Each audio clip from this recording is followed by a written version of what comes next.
Pinks for fall? Why not? Hi, welcome to another video. Today, we're going to make this sophisticated, gorgeous arrangement for fall, all inspired by one novelty fall material. So let's get started.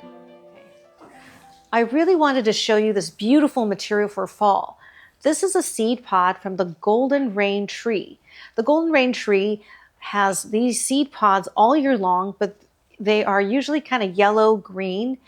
And in the fall, they turn this amazing color.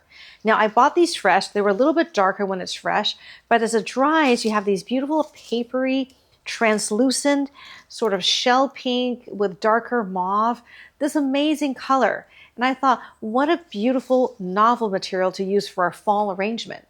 So I'm going to use a variety of pinks, which is not your typical fall palette, but I'm always trying to show you guys something new, a new way to imagine fall.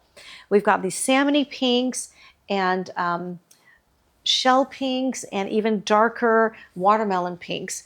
And we're going to use these incredible dahlias I found at market.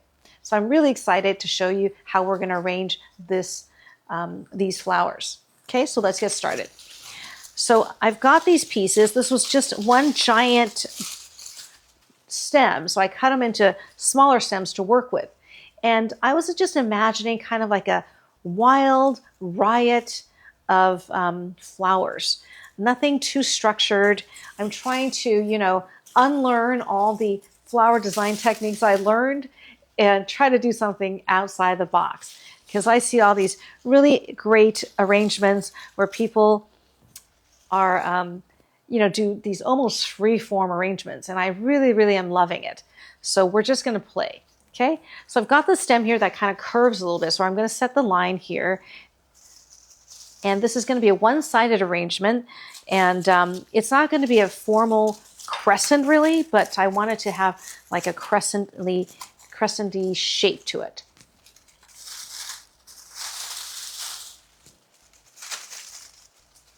So I'm going to put a lot of these on one side.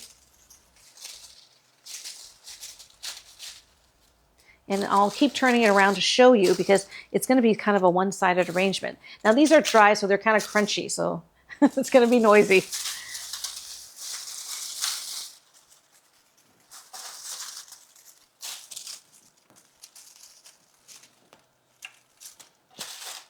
So I'm just going to set the lines first with these beautiful seed pods.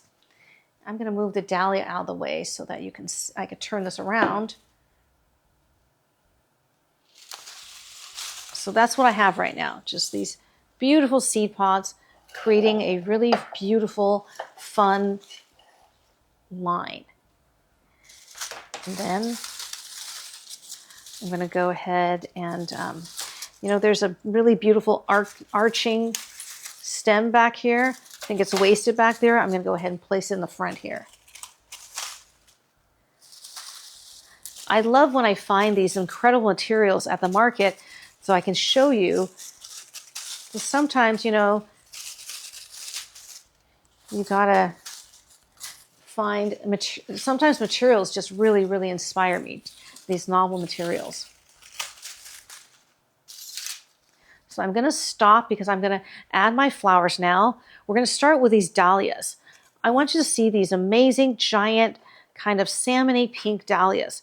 They're just gorgeous, aren't they? We're gonna use these. And we also have some of the really popular cafe au lait dahlias. These are these kind of beigey pink giant dahlias. They were huge for weddings for a few years. They're terrible to use in weddings because they don't last outside of refrigeration, but they're wonderful if you just want to do an arrangement for an event. And it's not hot and you're indoors.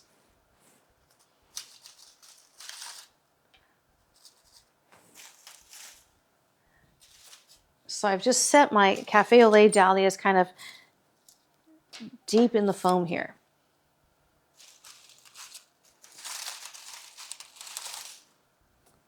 I'm going to show you what I have right here.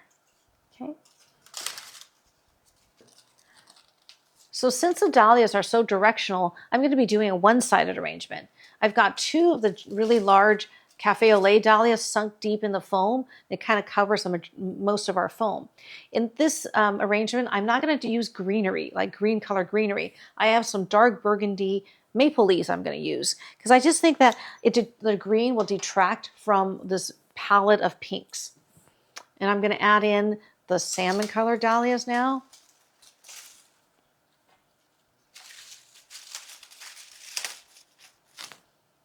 And I'll just keep turning it around to show you what we've got.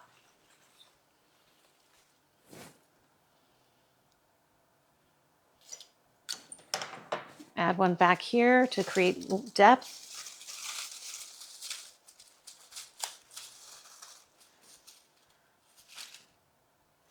And I'll show you what we have. Isn't that gorgeous? Look at these colors. Just really sophisticated and different for fall.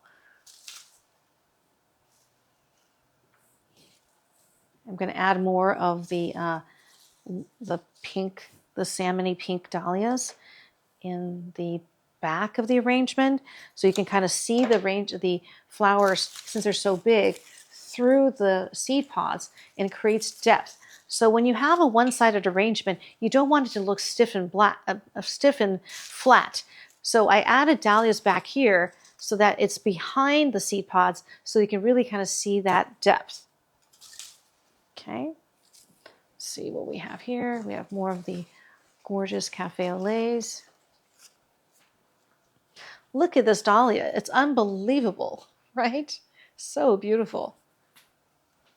Okay.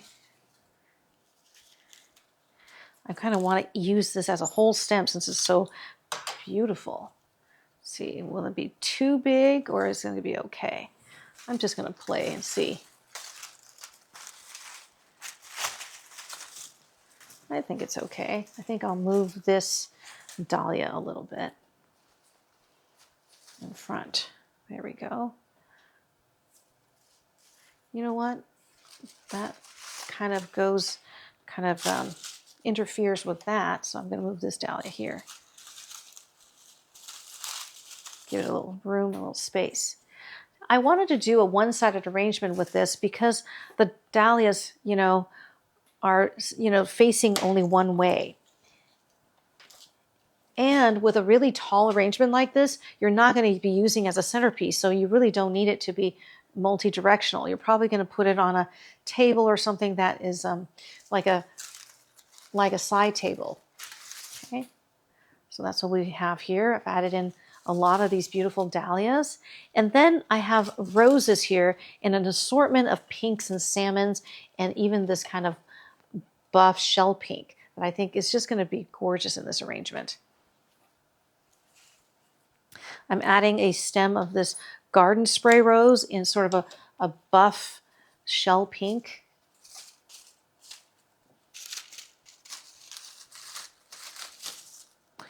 And I have a few of the really gorgeous pink expression roses. It just really echoes those pink dahlias with the gradations of pink, lighter on the outside, deeper on the inside. One of my favorite roses. And I'm removing the greenery from most of the flowers so that not too much green shows through. I also have some white O'Hara roses, which are white with a hint of shell pink in the center. And it's that big, sexy rose that I love.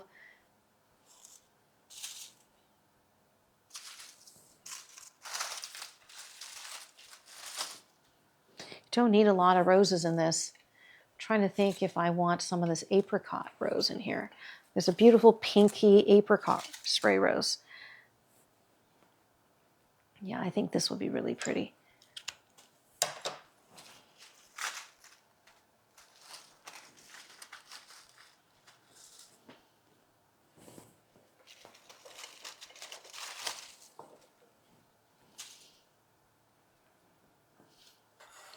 This will be gorgeous. These are such beautiful colors. I hope it comes through in the camera. These the subtleties of the gradations of apricot and pinks and that golden rain tree pod. going to use another stem of the white O'Hara rose. Really, really beautiful. And it smells divine.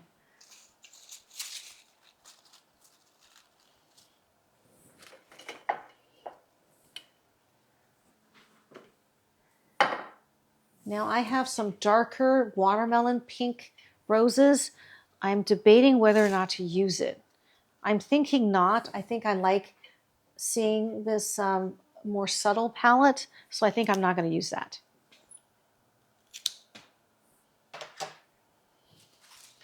Thought that punch of color would be beautiful in here, but I actually think that the soft, subtle colors are more beautiful. So this is what we have right now. So it's just divine. I love this arrangement. Now, I wanted to add some greenery, not green greenery, in here just to set off the flowers, because now, you know, there's massed together. I mean, it's great like this. So I may just leave it. I did get some dark brown maple leaves, but maybe I won't use it. And I'll just green in the back, fill it in with more of these seed pods, because my foam is showing in the back still. That's actually pretty good.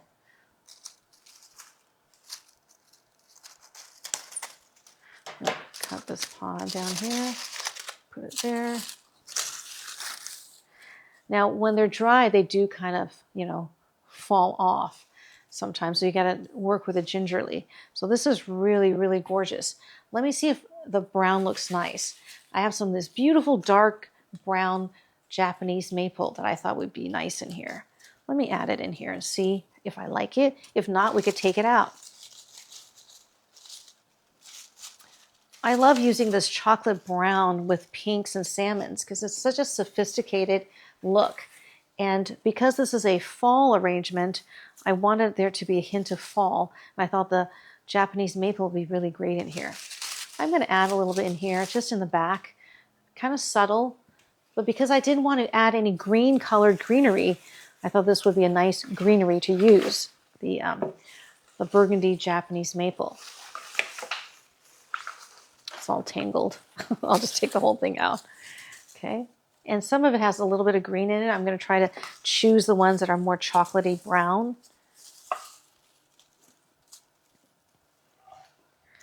This is really beautiful.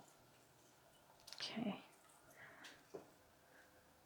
I can't decide. What do you guys think? Should I add the maple or just leave it all pink? Maybe just a little bit. My plan was to have some of the maple peeking through between the dahlias and the roses.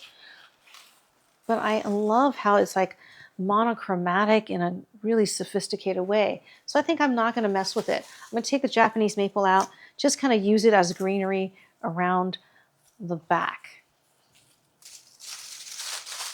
It's okay to change your mind. That's all part of design. When I purchased the materials, I had a certain vision, but as you're designing, sometimes something better comes along. Better vision, right? So go with it. It's a wonderful thing about doing flowers. It's not like painting your house or redesigning your living room, right? It's just one arrangement, and you could change your mind.